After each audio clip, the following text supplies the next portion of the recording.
இன்றைக்கி மார்னிங் பிரேக்ஃபாஸ்ட்டுக்கு வந்து பாதி கோதுமை, பாதி வந்து வெள்ளைச்சோளம். இது 2ம் சேர்த்து நல்லா வந்து அரைச்சி வச்சுருந்தேன். அத வச்சு பூரி வந்து பண்ணியிருந்தேன்.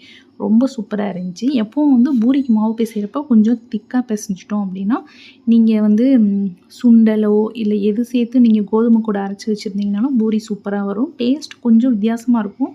ஆனா நல்லாருக்கும். நமக்கு பிடிச்ச அளவுக்கு வந்து டேஸ்ட் இருக்கும். நான் வந்து இன்றைக்கி 1 கிலோ அளவுக்கு கோதுமை, 1 கிலோ அளவுக்கு வெள்ளை சோளம் இப்படி போட்டு அரைச்சி வச்சுருந்தேன். இங்கே ஆந்திரால வந்து ரோட்டி நெறைய பண்ணுவாங்க. அந்த டேஸ்ட் எனக்கு அவ்வளோவா பிடிக்கல. அதனால கொஞ்சம் கோதுமை வந்து சேர்த்துக்கிட்டேன் கூட. அது சும்மா அப்பப்போ எனக்கு சப்பாத்தி பண்ணுவேன். அதை வச்சு இன்றைக்கி பூரி வந்து ட்ரை பண்ணியிருந்தேன்.